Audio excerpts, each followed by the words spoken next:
দেখতেন যে লায়লা মারা গেছে, লায়লার বাচ্চারা রাস্তায় পড়ে আছে। এই যখন বুঝে গেছে যে না সে আর দিবে না, তো তখনই সে চলে গেছে। তো 4টা বছর সে আমার সাথে প্রতারণা করে গেছে। ভুয়া কাবিন যদি আমি আগে দিতাম তাহলে সে নিজেই বলতো, সে অনেক সংবাদ সম্মেলন করেছে লায়লা আমাকে আটকে রেখেছে, লায়লা আমাকে বাসায় আটকে রেখেছে, লায়লা আমার সাথে প্রতারণা করেছে, লায়লা আমাকে ফাঁদে রেখেছে। ফাঁদ যদি হতো তাহলে সে ওই ভুয়া কাবিননামা নিয়েই সে আইনের আশ্রয় নিত, কিন্তু সে তো কখনোই সেটা করে। আপু, আপনি যখন দেখেছেন যে আপনাকে ভুয়া কাবিননামা দিয়েছে, কাবিন যখন হয়েছে তখন তো আপনি জানেন যে কত লাখ টাকা কাবিন হয়েছে, সেই বিষয়টা একটু বলবেন। 5 লক্ষ টাকার মধ্যে 5 লক্ষ 1 টাকার মনে হয় দিনমোহর একটা ছিল। আচ্ছা, আর একটা বিষয় হলো যে আপনি মামুনের জন্য 49 লক্ষ টাকা ঋণী হয়েছেন। অনেকেই প্রশ্ন তুলছে যে আপনি কোন জায়গা থেকে সেই টাকা লোন নিছেন? ব্যাংক থেকে অবশ্যই, যেহেতু লোন কোথা থেকে নেয়? ব্যাংক থেকে।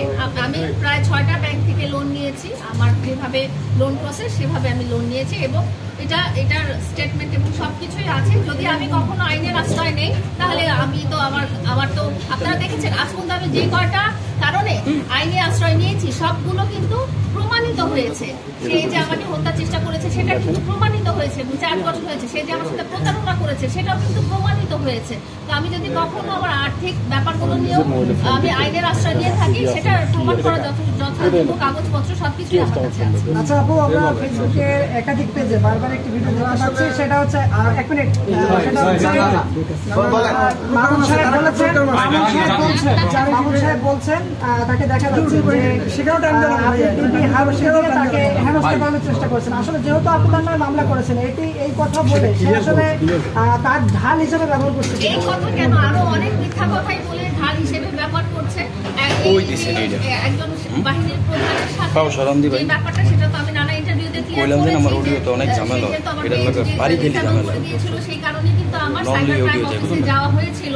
তো এখন সেটাকে উনি যদি মনে করেন যে এই ইস্যুতে তাকে নিজেকে ভালো সাজানোর জন্য, আমাকে খারাপ সাজানোর জন্য সামাজিক যোগাযোগ মাধ্যমে ছড়িয়ে দেওয়া যায় এবং হয়তো সে রাজনৈতিক কোনো ব্যাপারও হয়তো করে ফেলতে পারে, এগুলো আসলে তার প্রতারণারই অংশ। আচ্ছা, আর একটা প্রশ্ন করি, সেটা হলো যে ডিবি হারুনের যে মেয়ে লাগতো সব আচ্ছা লাস্ট ডিবি হারুনের যে এই যে ভাই রাখেন, এই ঠিক আছে তো ভাই, ঠিক আছে, এটা লাস্ট ভাই। আপনার মিলন ভাই করেন, এই সবাই সাইলেন্ট ভাই। ডিবি হারুনের যে মেয়ে লাগতো সমস্ত মেয়ে নাকি আপনি সাপ্লাই দিতেন, এই ধরনের কথা কিন্তু প্রিন্স যখন ফলো করে এবং বিভিন্ন গণমাধ্যমে হেডলাইন হয়ে নিউজ হয়েছে। আসলে এর ব্যাখ্যা বা এর সত্যতা এর কোনো রকম সত্যতা নাই। আপনারা যদি ইভেন আমাকে সামাজিক যোগাযোগ মাধ্যমে কোনোদিনও দেখবেন না যে আমার আশেপাশে কোনো মেয়ে আছে। হ্যাঁ, আপনারা যদি আমার ফোনটা চেক করেন, আমি তো আসলে এই ধরনের কোনো কিছুতেই নাই। যেহেতু সে এই ধরনের অ্যাক্টিভিটির সাথে নিজে জড়িত, সেই জন্য তার মাস্টার মাইন্ডে আসলে এই কথাটাই এসেছে যে ঠিক আছে লায়লাকে দিয়ে এটা করো। আপনারা প্রমাণ সার্চ করেন, করলেই পাবেন। আপনি তো কিছু করেছিলেন যে মামুন আপনার পেটে লাথি দিয়ে আপনার বাচ্চা নষ্ট হচ্ছে, এটা কতটুকু সত্য হলে এটা কখন ঘটেছিল? এটা ঘটেছিল, এটা অবশ্যই সত্যি। এটা আসলে মানুষের খুব কষ্টের একটা ব্যাপার। একটা মা হিসেবে মায়ের একটা খুব দুঃখের একটা ব্যাপার। কোনো মায়েরই এটা কাম্য না, একটা জীবনকে এভাবে নষ্ট করে দেওয়া। সেটা হয়েছিল 2023 সালের ফেব্রুয়ারি। আপু লাস্ট একটা প্রশ্ন, আমরা ইতিমধ্যে দেখেছি টেলিভিশনেও কিছু নিউজে দেখেছি যে একটা ভিডিও পাবলিশ হয়েছে প্রিন্স মামুনের মেবি 13-14 সেকেন্ড। আসলে মামুনের ফেস দেখা যাচ্ছে না, ওটা কি আদৌ মামুনের নাকি অন্য কার? আমি জানি না, আমি এটা বলতে পারি না এটা কার কি, এটা যাচাই বাছাই করার দায়িত্ব আসলে আমার না। কিন্তু আমি যতক্ষণে জানতে পেরেছি যে সে মাদকাসক্ত চরমভাবে এবং সে বিকৃত যৌনাচারে লিপ্ত এবং অসংখ্য নারীর সাথে সে শারীরিক সম্পর্ক করে আসতেছে, তো তখন থেকে আমি তাকে একটা ঘৃণিত পশুর চেয়েও খারাপ মনে করছি, কারণ পশুরাও এগুলো করে। ওকে যাই শেষ।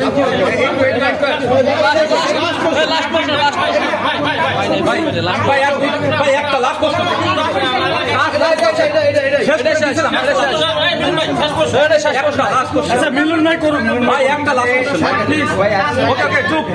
আমার যতদিন বিশ্বাস আছে, যতদিন আমি বেঁচে আছি, আর কোনোদিন আমি আপনাদেরকেও, আপনারা আমার ভাই, আপনারা আমার গার্জিয়ান, আপনাদের কাছে অনুরোধ করব এই ঘৃণিত মানুষের ব্যাপারে, যাকে আমি অনেক ঠিক করার চেষ্টা করেছি, একটা জানোয়ারের চেয়েও সে অধম প্রাণী, তার সাথে আমার নামটা আর দয়া করে জড়াবেনই না, এবং আমি আর তার নামও শুনতে চাই না, তার ছায়াও দেখতে চাই না। যতদিন আমার নিঃশ্বাস আছে, আমি কোনোভাবেই সে যে পথে যাবে আমি ওই রাস্তা দিয়েও হাঁটবো না।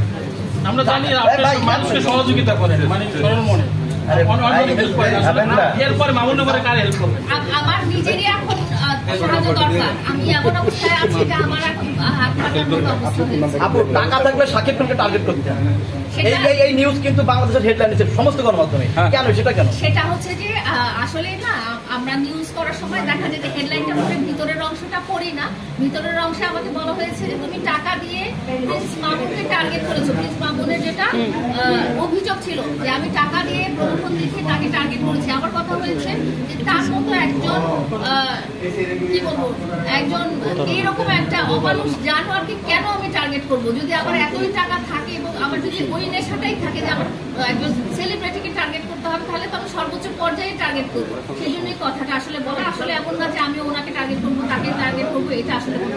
এখানে আমি একটা কথা বলতে চাই। আমি 2021 সাল থেকে লাইলার সাথে আমি ইনভলভ আছি। আপনারা যে ধরনের কোশ্চেন গুলো করেন, মানে আমি তাদের সাথে একটা পরিচিত, অ্যান্ড হচ্ছে তাকে আমি বোন হিসেবে রেসপেক্ট করি। ফার্স্ট অফ অল আমি তাকে ভাবি অ্যাড্রেস করতাম, বিকজ মামুনের মাধ্যমে আমার লাইলার সাথে পরিচয়। তো আমি তখন থেকেই তাকে ভাবি ডাকি। অ্যান্ড আমি তাদের ব্যক্তিগত জীবনে যে জিনিসগুলো দেখেছি ওদের চলাকালীন, তারা যেভাবে লিভ টুগেদার করেছে, একটা মানে তারা যেভাবে থেকেছে, আমি বলি তারা যেভাবে এক বাসায় থেকেছে, আমি তো নিজে দেখেছি, অ্যান্ড আমি ওই বাসায় ছিলাম। হ্যাঁ, আর এই রিলেশনটা একমাত্র হাজবেন্ড ওয়াইফই করতে পারে। মামুনের মতো পাবলিক যেভাবে এসে বলুক না কেন,